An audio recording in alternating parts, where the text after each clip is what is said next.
Terrible traffic. आता इथे आल्यावर थोडासा हलतोय ट्रॅफिक.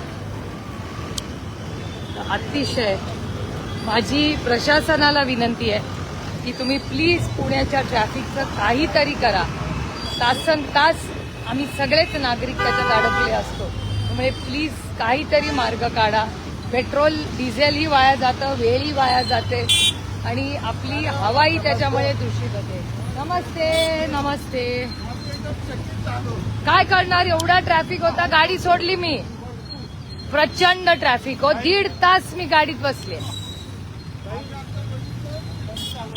काय करणार मग, म्हणून म्हणलं माझी मीटिंग आहे. काय तुम्ही आता हळूहळू थोडस या बाजूला आल्या ट्रॅफिक. ओ अरे हाऊ स्वीट. सांभाळून चालवा, सांभाळून. आणि हेल्मेट घालल्याबद्दल थँक्यू.